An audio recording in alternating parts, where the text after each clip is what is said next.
All right.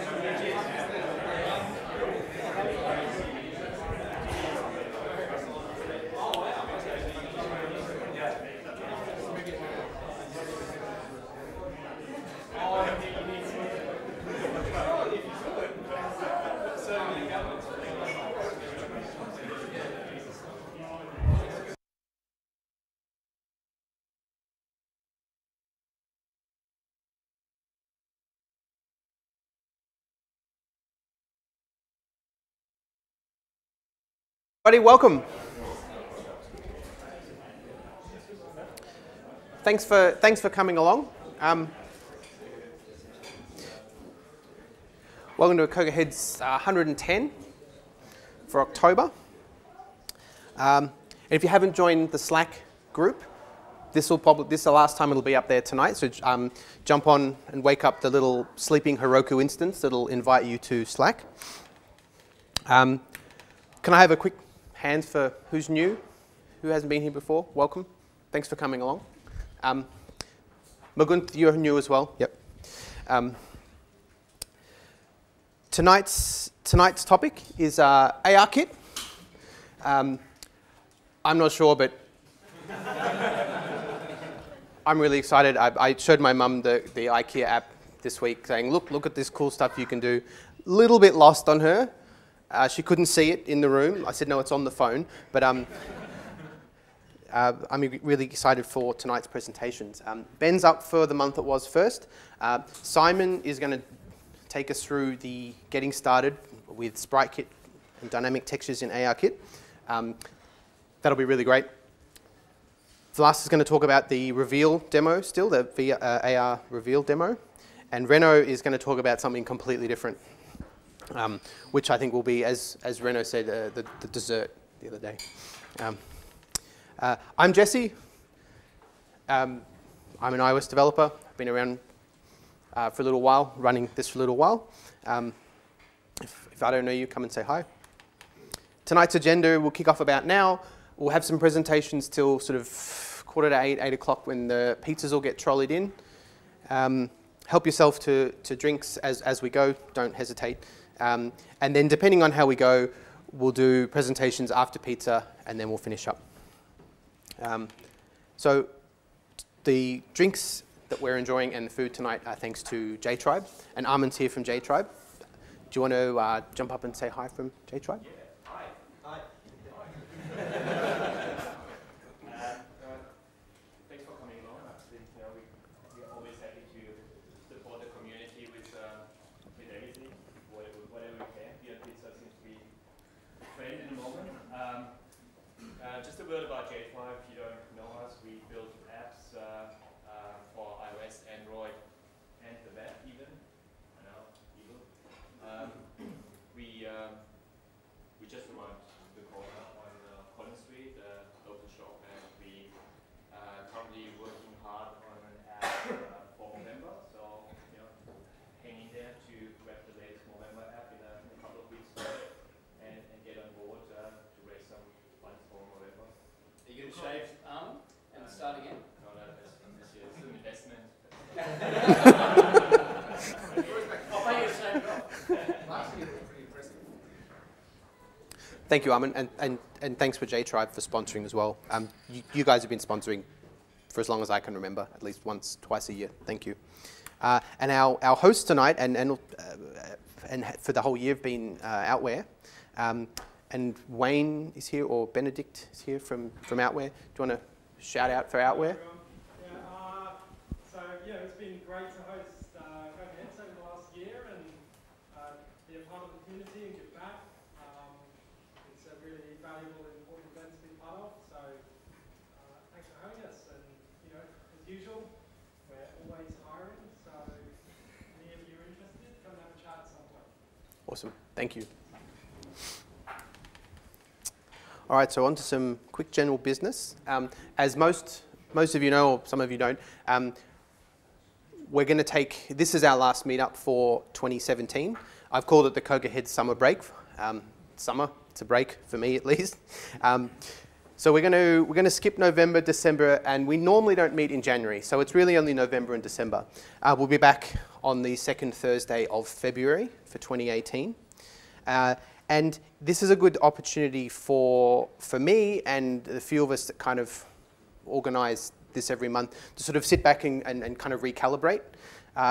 To be quite honest, we sort of run like daily at the moment. If someone puts their hand up for a presentation, we go, yep, okay, cool. And if nothing's happening this morning, we just make it happen.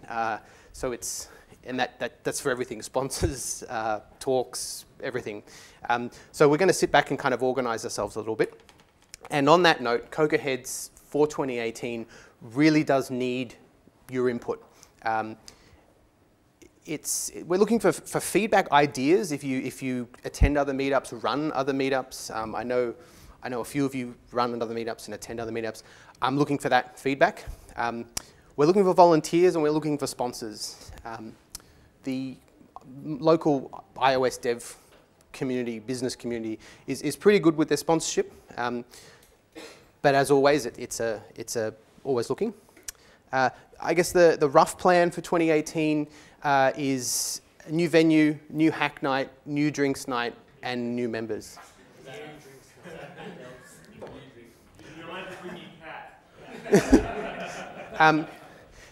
It's not really that different. The key thing is the hack night for me, and we're going to turn on Mew. I get it.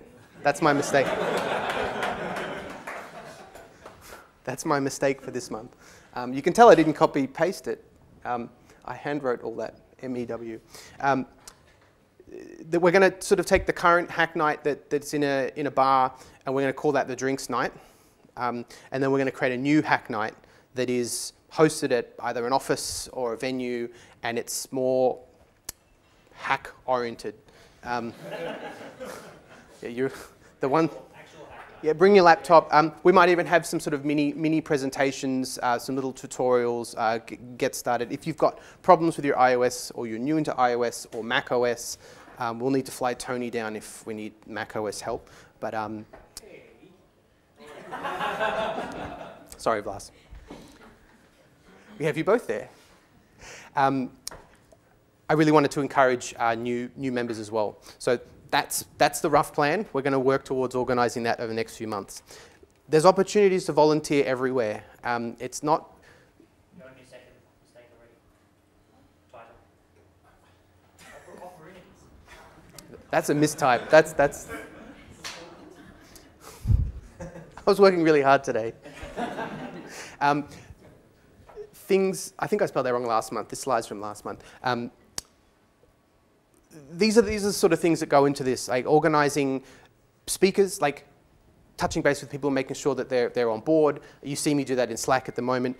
Organising the hack night, the future hack night that I'm talking about.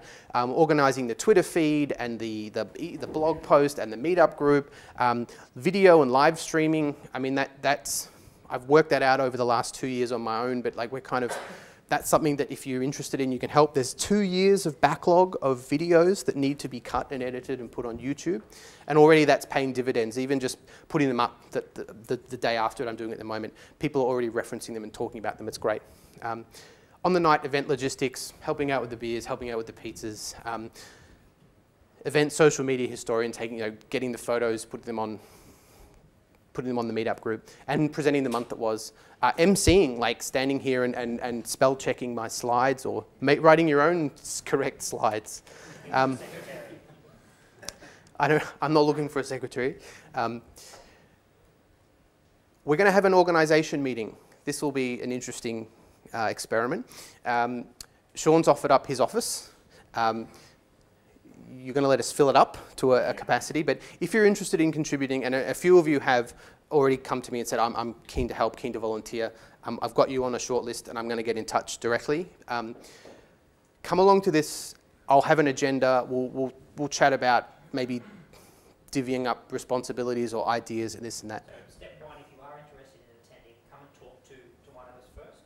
We're not actually going to throw RSVPs open to the general public. Otherwise, we'll get 55 RSVPs and 3 people will turn up. Just a quick one. For those of you who don't know Sean, he's over there and I'm going to point you out. Just so that's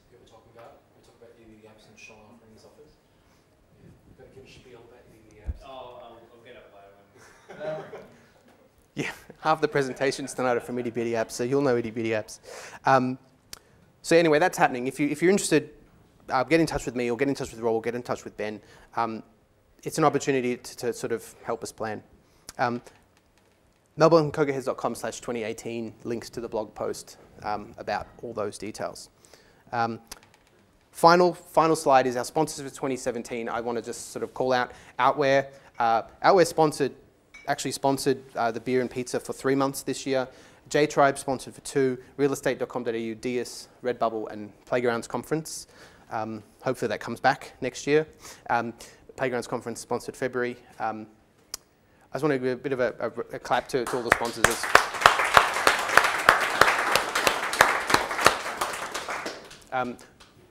I'm pretty sure we'll be reaching out to all the sponsors for next year very soon, but special thanks for those guys. Last piece of business, who's hiring for the year? So if you or your company is looking to hire iOS, macOS, mobile developers, do you want to just put your hand up briefly? All right, so I'm going to start at the front and go back, and you can say where you're from and I'm Sean from Itty Bitty Apps. I think I know half of the room. We've got a guest star back there as well. Yeah, so I run Itty Bitty Apps. There's a few of us around here. You might know Reveal, which is the product that we make. It's a beauty open tool for iOS. The Itty Bitty Apps is a software in Melbourne. We've got a lot of work on at the moment, and with a few extra people. Also, we've dealt that with CocoaHeads in the past, and hoping to chip in again in the future as well. ooh, okay, write that down. We have it on video, it's fine. So yeah, looking for juniors, mid, senior iOS developers. Interestingly enough, about the community stuff, the local GDG/Android group is going through the same thing at the moment. They're kind of doing a bit of introspection. So I think we're all finding these days that mobile development isn't just about iOS. And I don't think that we're so against Android anymore. Like in the early days, it was like us and them. Maybe this is something we can discuss. But more and more, companies that you work for are doing both, right? Still us and them. Yeah. We're still better than them. But in terms of the communities, there are similar problems. We have actually been talking with them about running some stuff together. Yeah, exactly. So if you want to help CocoaHeads out, then that's what ideas for guys as well. Yeah. Yep, so I'm Vlado. I'm at Redbubble. We've got an open role for a senior iOS dev. I guess we sponsor as well. So feel free to send through your details and we'll get on you. Awesome. We're desperate. And was it anyone else between, yep, down the back? Outwear, my name is Wayne. As Benedict mentioned before, we're always looking for mobile developers. So either reach out to Benedict or myself. I'll have my cards at the front desk if you are interested. Gavin? Hi, my name's Gavin. I'm hired at the moment at Real Estate Australia. We're looking for a lead dev for our iOS team at the moment. I'm also on the iOS team, so you have to work with me. We're looking for a dev lead at the moment for our iOS team. If anybody's would be interested, let myself know. Johnny over here as well from Real Estate Australia. Yeah, just one of us, that'd be great. Awesome. Sorry, I'm okay. Yes. Yep. Hi, I'm from SoulScribe, a Melbourne-based machine learning startup. We have an iOS dev team ready. We just need a freelancer to join us. We're happy to have a few actually. So just freelancing, mainly sort of come speak to me or send me messages. What was your name? Sorry? Byron. Byron. Awesome. Last going. All right. Awesome. That was pretty good. That's pretty good hiring. Sometimes there's less. All right. So I'm going to get out of the way and hand it over to Ben for the month that was. This is your presentation that is. The Ben that is.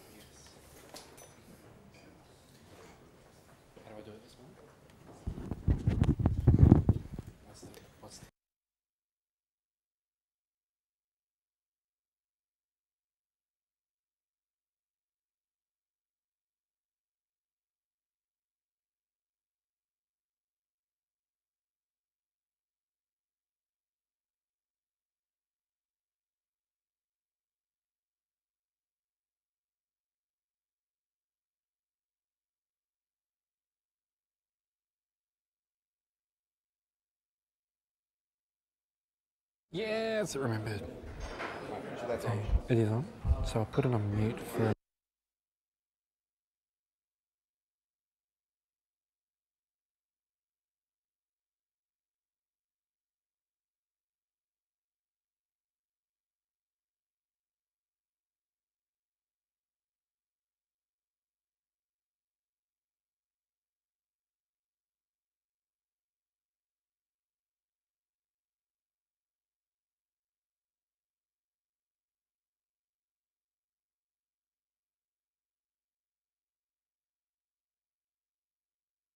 unmute myself.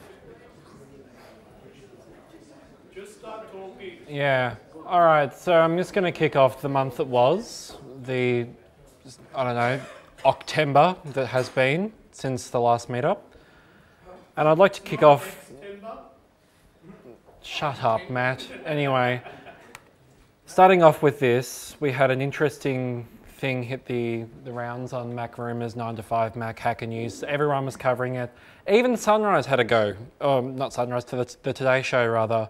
They're like, oh my God, Apple devices are insecure, making 50-year-old people everywhere panic. But it concerns basically making a UI alert controller, and you can just make it have the same copy and the same text fields as a sign into iTunes Store prompt. And developers can apparently fish for passwords. And I don't know why this has only been noticed now, because... I'm more surprised that it's only been noticed now. Yeah, that's the surprising thing, considering that... Not particularly, because that's the whole point of the review process.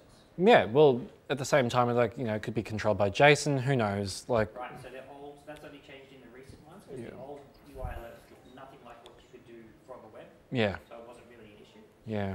Now the new ones just look like a standard web mode. Looks like a standard, yeah. So, yeah, please don't fish for passwords, and don't let your product owners know this, that you can do this, so you don't get details. Sorry? Since I asked nicely, yes. It's like, how can this be avoided? Well, at the moment you can't. Apple's recommendation was to just, if you see it, press the home button, and if it doesn't go away, it's a legitimate one, which is an awesome solution. Because if you need to input your password, it'll cancel out. And that was my response, just, really, bitch? Really? Just like, what are you doing? And moving on to Johnny, his royal Johnniness. I couldn't think of really... the release of the iPhone X, Matt, in time for the iPhone's 10th anniversary was a quote-unquote wonderful coincidence, which is a filthy lie. They totally planned it. Maybe not the name, but the device itself. I reckon that was that was scheduled. They're like, we've got to do something really cool for that. And just how he was like, just lied through his teeth. He's like, it's just a coincidence. Yeah, okay, we're just going to go with that. But they're already working on iterations, and I'm shook because I'm like, really? I didn't think they'd be working on it so quick when they, but the pace of technology and the head honcho. So it's really short, the month it was. I'm already clicking through it. But Tim Cook said that you can't do AR smart glasses in a quality way. So that was a real jab, like a real punch in the gut to Google Glass. But at the same time, he's just like, oh yeah, every company is going to have an AR service, just like a website. It's going to be super important. And I'm like, I can see that point really well, because I mean, I look at the IKEA app and that is seriously cool. I accidentally showed that to my mum, and she's been playing for days redecorating her apartment with the IKEA app going, I want this. Can you go to IKEA and get it? I'm like, no, I don't have a car. So good luck. And she's like, but I don't want it delivered. Yeah, IKEA delivers, but then she's going to want me to come over and fix it. So I'm just like, I don't have a car, so let's just... No, they do the assembly as well. Yeah, she doesn't know that they deliver. So... and it's going to stay that way. But yeah, so it's like pretty cool. I'm like, I can see his point. Like, there's so many things that are getting into AR, like that awesome face thing that's come out. Like, you can do your hair color with it. I think that was really cool as well, but I couldn't find the name of it. So I'm like, I thought I'd just mention it, the hair color face thing. And hopefully somebody in the room knows what I'm talking about and goes, yeah, it's called iSalon or something like that. No, whatever. I'll Google it later. And now update hour. We had 3 point releases of iOS 11 since the previous event, and none of them have fixed the radars that I raised, and I'm fuming. I'm like, come on guys, it's clipping bugs on Springboard. So if you close an app in a folder and you move the folder straight away, it doesn't clip. If you pan too quickly on Springboard pages, the icon gets stuck in the corner. You can use it to open it, really funny. And you've all updated to the latest version, right? 11.3? No words. Anyway, So yeah, and 11.03, and there's something I wanted to highlight, it fixes unresponsive display issues if and only if you have an unauthorized display repair. I think that's really cool that Apple have done that, but then I saw the release notes and I couldn't stop laughing because it's just like, here's a passive aggressive note that if you have a non-genuine replacement display, it's shit, will fail to work, and get it done with Apple. Like, it's a thinly veiled threat, just like, this is the way to do it, because I don't think they're gonna release another update again. Yeah, I know. But it's like, I see their point, but at the same time, I know it was a jab. You can read that as passive aggressive, like, come on, it's really obvious. I think it was kind of cool, but also funny. Anyway. And then beta hour, we have iOS betas and watchOS betas. It's iOS 11.1. And thank the lucky stars, the 3D Touch app switcher gesture is back. And when I've installed the beta, and that's the first time I've broken my creed of running a beta OS on my phone. I refused to do it until like beta 7 or 8, like the latest possible beta, or the GM. But I'm like, this is early, I'm just gonna do it because I want that gesture. And hopefully that means the end of the moronic gesture that they introduced on the iPhone X to open multitasking. I reckon that's shit, like stopping halfway up the screen, waiting for them to load and going, okay, let go now. People aren't gonna figure that out. And I'm like, please just mean that's the end of that shitty gesture. Anyway, and a reachability bug has been fixed on the home screen. Apparently you couldn't open Notification Center when dragging down from the middle. So if you enabled reachability in iOS 11, you could use everything else, but you'd have to still pan down from the top of the screen to reach your notifications or whatever else. And I've put emoji down the bottom because really, emoji? There's one that now swears with like punctuation over the mouth, which is cool.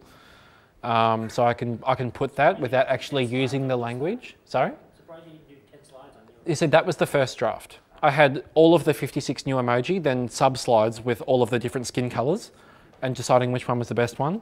But I decided to cut that out for brevity, and because it's the month it was, not a full not a full talk. And then watchOS, literally, that's what I'm doing later on. They have a new octopus. They have a new octopus. Yes, they redrew that and made it look a little bit more like sashimi, which is really cool. Like I'm ready to put that on my rice bowl. That's really cool. But yeah, watchOS, really nothing much. Just the Wi-Fi SSIDs displayed in Control Center and LTE streaming fixes. I couldn't find anything else worth mentioning, apart from just general bug fixes. But does anyone run the latest beta of watchOS? No? No? Fun fact, I'm not, because I bricked my Apple Watch during an update. I have to go to Japan to get it fixed. Anyway. No, it's great. But moving on to something a bit fun, and the video I downloaded is really shit, but in the jungle, the mighty jungle, the iPhone X has been spotted, and I really tried to make that rhyme with the lion sleeps tonight, but I could not. And it should play, but I'm going to mute it just in case. But it's like, it shows a live wallpaper with a device in the wild. And if you listen to the sound, it's some guy speaking Native American, just like, hey, I'm taking a photo of it. And haha, it's really cool, it's awesome. And someone's like, oh, quick, take it from him. He's going to put it on the internet. So someone's going to lose their job. No? I missed that? Anyway. Next thing that I want to talk about. No, let's continue. Something of note, after 20 years, AIM will officially shut down in December. And I'm really sad about that because I used to use it. Yeah, in the tail end days. I wasn't one of the, like Rob here who's been using it since he was young. And I'm like, there's a few other people in the room that has been using it for a long time, or used it in the heyday when it was still popular. And that's really all I could find for the month it was. It was a pretty dry month. There was really nothing, and I'm like still super excited for the X. But since we're going on a break, then I sort of had to skip over that. But let me tell you, no work's going to get done on the 27th of October. Anyway, did you like? If you did. You missed the battery gate. The battery, oh yeah, the supposed exploding phones. We're just going to gloss over that because it doesn't happen to Apple devices. Yeah, it only happens to Samsung devices. Yeah, expanded battery. It only happens to Samsung devices. That's not worth a mention in an Apple presentation. I'm sorry to disappoint. It didn't catch fire, so it's still safe to take on planes. So nothing chills me out more than when you hear an announcement, if you have a Samsung Galaxy Note phone, then we're going to take you off the plane. It's like, please don't let anyone have one of those still in their pocket. Anyway, if you like what I said tonight, because I'm horrible and brief and talk too fast and I'm really sarcastic, then follow me on Twitter. I'm Top Layout Guide. My friend is also Safe Area Insets. So we tried to get. Renault's layouts, not views. Yeah. Oh, then I should follow you. That's cool. Yeah, that's the team. Yeah, the golden trio. That's really cool. And I'm going to shut up now and move off. Later, if you're interested, I'm thinking about doing an AR kit, like make a box live, follow along with me, pull out your laptops and do some code. If you want, let me know and I'll do it. Otherwise, I just won't even bother because I'm not going to stand up here and do it myself and risk live debugging Xcode in front of a room full of people because I would want to dig a hole and hide. So We'll see where we go. We'll see what time. yeah, we'll see what happens. And yeah, I'll go now and sit down. Thank you. How do I stop it? Simon's up next.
Hey guys, I'm Simon.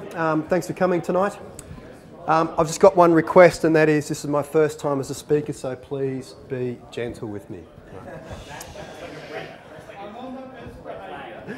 So we've been using AR for about a year, and everyone's going to go, hang on, ARKit hasn't been out for a year, but there are other libraries. So we started playing with one called Wikitude about 12 months ago.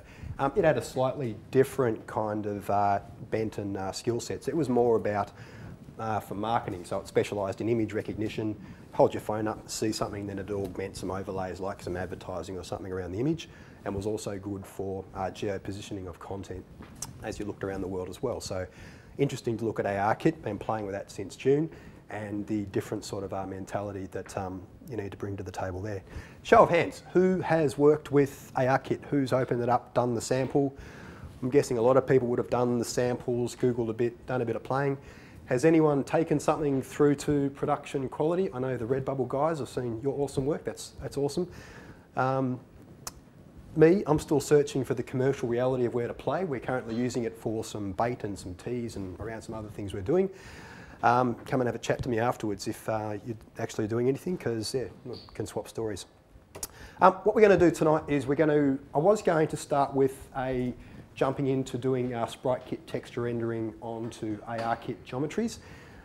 That was an idea that was picked up from one of the WWDC presentations. I think it was 609, called Going Beyond 2D with SpriteKit and ARKit. And they showed how you could take a SpriteKit texture and render it. So I saw that and thought, well, actually that looks pretty cool. I'll do that. But they didn't give away many details. So in exploring that, I sort of found about what it means to bring it in, what it means to sort of try and do user interaction between ARKit and a SpriteKit texture, and come up with some tips and traps around how that works. But to actually get there, what we're going to do is we are going to build a ARKit solution. So we are going to do live debugging of Xcode in front of a crowd. So what could possibly go wrong? So we're going to go through the basics around just creating a ARKit session and what it means to create and place a basic geometry there. We are not going to be building the IKEA app. This is not going to be sexy. This is going to be purely hello world. Just follow the bouncing ball around what it means to get something basic up and running. Right, so steps to do it. We're going to use the SceneKit version of ARKit. We're going to create a basic SceneKit node, create a very basic out-of-the-box geometry, and then position it into the world. Basically 3 techniques for positioning something into the world. You can either float it at a fixed position, you can do manual world geometry detection where you say, I want to put it there and tap the screen and have it put something there, or you can let ARKit go and automatically detect the planes and put things around the world for you. We'll start by doing the first one. The first one is just basically using the SceneKit approach to positioning objects. I get a node with the geometry and I say I want to put it at X, Y, Z over there and let it happen. In the other techniques, we're going to use the more ARKit friendly way of doing things where it uses anchors. Anchors are ARKit's way of remembering where things are positioned in the world, and then you attach your geometry onto the anchors that it provides. The difference when using the anchors is that if your session gets interrupted, ARKit may decide to tear things down and then rebuild its view of the world. So anchors is the sort of recommended way of doing things, but you can do it either way. So Xcode, what we're going to do, what is that? That is a SpriteKit game I'm going to come back to later. That is the Hello World SpriteKit game. Damn you, PowerPoint.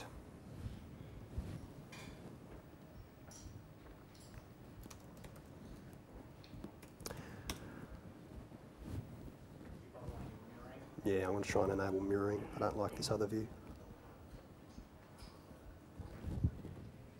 All right, cool.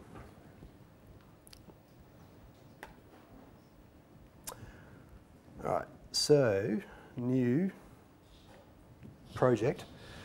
What we're going to do is we're going to go for the augmented reality app, AR demo. We're going to use the SceneKit variant because you're playing in a 3D world, you may as well use 3D shapes. And bang, away we go. So let's have a look at what we get out of the box when we do this. What it's going to give us is a view controller with, that is impossible to read, but that is an AR SCN view, which is out of the box there. If we have a look at the view controller that has come up with, do I need to zoom that a bit? Yep. Right. So we've got a view did load there, which sets up the delegate because this view controller implements AR SCN view delegate and loads the scene. View will appear as when it actually starts to do the work with creating the AR session. First thing it does is it sets up one of these configurations. By default, they've gone for a world tracking configuration with 6 degrees of movement. You should actually call world tracking configuration.is supported to make sure that your device can support it. If not, you fall back to a orientation tracking configuration. If that's not supported, we probably shouldn't have brought the users into this view of the app to actually be here. And there's a flag you can put in your plist to stop people from downloading your app if it actually depends on ARKit. All right, so let's get down to work. Now that we've got ourselves a view there, let's have a look at the scene that it's loading. It said it was loading this thing called the ship scene. There it is, it's loading a ship. I don't really want a ship in my demo, so I'm going to can that out. We're going to create a manual geometry and add it in instead. All right, I'm also going to add in an asset to help me on the journey. There's a little CocoaHeads asset. Boom. Rather than bore you with typing, I've got a bunch of snippets to bring in instead. So the first thing we're going to do is just put in a little helper to create a geometry. So this little function, create a node. SCN nodes are what we work with. The first thing I do is create a material. So I've got a material and I've assigned its texture to be the CocoaHeads logo. I've called it double-sided so we can flip it around. I then create a geometry. We're going to create a basic plane geometry of some size and width, and then set the material to be the first material that's used on the geometry. Depending on the geometry you choose, it may have many materials. I'm using a simple geometry. I'm just going to assign the material to the first one, and then I create a node based on that material. So this is all standard scene kit behaviour, which is what we're going to use to do ARKit with the scene kit configuration. The next thing I'm going to do is create that node and add it into the world. What am I going to do? I'm going to start with making myself a geometry size so I know what I'm dealing with. My geometry size, I think I need to go for about, geometry size is going to be measured in metres. When we're actually dealing with textures and everything, that's going to be measured in points. So we just have to be mindful about the translation of between metres and points when we're dealing with this world. Right. Bang. So I've created a little function there called initMyScene. initMyScene is going to create that node that we referred to. It's going to position it in the world, and we're just going for a hard and fast positioning here with those three coordinates being X, Y and Z. X being left to right in front of me, Y being up and down, and Z being back and forth in my space. So by saying my Z is minus 1.5, I'm positioning it 1.5 metres in front of me, and then I'm going to add the node that I created to whatever node I've been given. In my view will appear. I'm going to call, what could possibly go on? Scene view has a scene which has, spell scene right, we'll get further, which has a root node. Right. We should be right to roll. Let's blast that up and see what happens.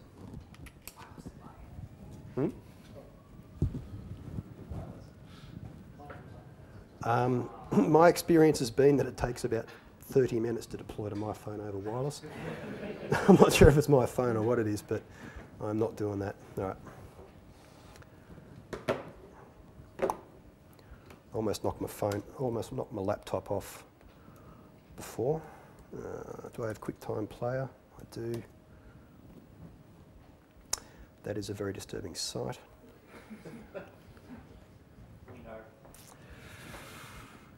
All right, cool. Let's launch this puppy and see what it does.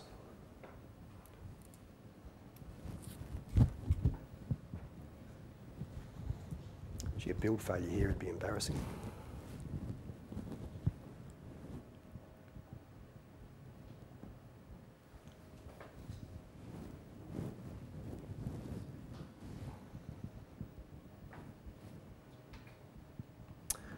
All right, I should get a request. Okay, so there we go. So basic ARKit. We have our little geometry there, being created in 3D space. If I risk moving my thing off, oh, there we go, we're on the other side of him. Cool. All right. So from there, that was the first technique with putting the geometry in the world. What I'll do next is that's pretty basic. That's just using the standard scene kit approach. How do you do it using anchors and actually being able to look for spaces in the real world to attach that geometry to? So the way we do that is with hit testing. Now there's two versions of hit testing in ARKit. One is to say I want to hit test and I want to look for a world geometry, a world object. The other way is we do a hit test and we want to look for a ARKit geometry. So the first one we'll do is have a crack at hit testing for a real world object. What we want to do here is run a hit test. So a hit test is based on me pressing a point on the screen. I want to run a ray from my phone through to the world, and I want to find the first object in the world that hits. So the way we do that is with this scene view hit test here, and to say I want you to go and look for a real world object, and I want you to estimate a horizontal plane.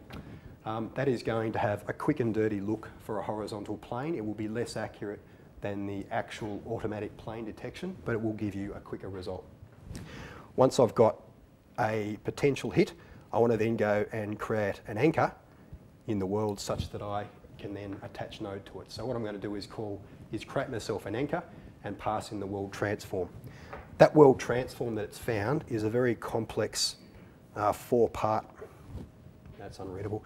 It's basically a set of 4 vectors describing your origin, I think it's your origin, the rotation of the point, the Euler angles of the point, and the transform of the point, and a scale or something like that.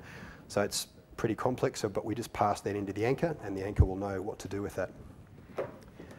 Once I've done that with the anchor, SceneKit will kick in and say, a new anchor has been added to my world. I need to go and start the anchor life cycle. And the first thing it will do is we'll go and say, I need a node, and you can give it a node to associate with that anchor. And then it will start informing the delegate that a node has been added. If you want to do something with it, you can. So it will call into this delegate method for SceneKit here and say, I have added a node, do you want to do something with it? And at that point, we do. We're going to use that base node and associate the node or the geometry that we want to put into the world with what's been passed in. The recommendation is that you don't try and put a geometry on that. You don't try and make a geometry with that node itself. SceneKit will do things with it and transform with that node it's got with the anchor. You go and put your stuff on top of the node that it gives you. So at this point, I'm going to go and call my little initialization thing I did with just this one, with the node that's been given, to say, go and put my node on top of the one that's been found in the world. All right, so I don't need to automatically do that. I'm going to wait for my hit test to find the point. All right. The other thing I'm going to do is that now that I'm going to use the anchor to position, I'm not going to position that node myself. I'm going to let the anchor position it. But the anchor will position it at the center. So I've got to do a little bit of a hack.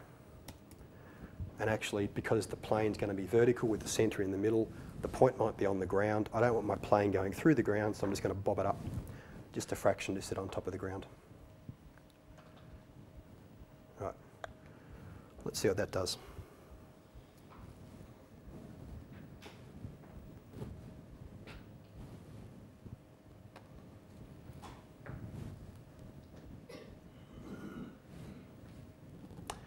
Right, depending on my lighting environment, I may be really helpful if I implemented touch to actually call that, wouldn't it?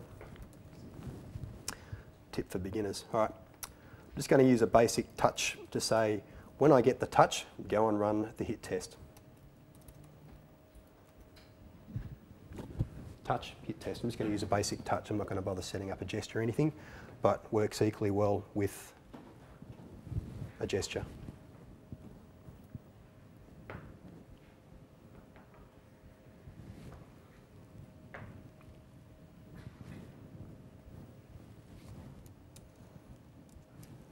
Okay, let's try that again.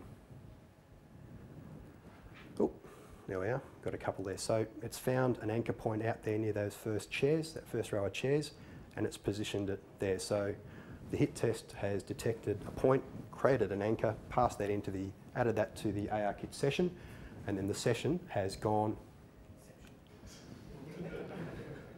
The session has gone and added that to the world. Right. So that's the basics. That's the basics happening there. So from there, what I want to do is go through and just look at saying, now that we've got that going, how do we then bring SpriteKit in, where I was originally going to say, put SpriteKit in, and then let's get the SpriteKit scene and use that as the texture for that node I've just created. When we do that, so we're going to bring in a SpriteKit scene. We're just going to use the basic Hello World game that's from the Xcode SpriteKit template. A few differences when we bring it in. The SpriteKit scene we bring in, normally SpriteKit scene's owned and managed by an SK view. There is going to be no SK view in this world when we bring it in, so we're just going to have to change the way that the scene sets itself up so that it can do that without using the view. So there's going to be no did move to view, and the template puts a lot of initialization in did move to view, so we've got to move that. Often the scene size and frame set by the view itself, that's not going to be manually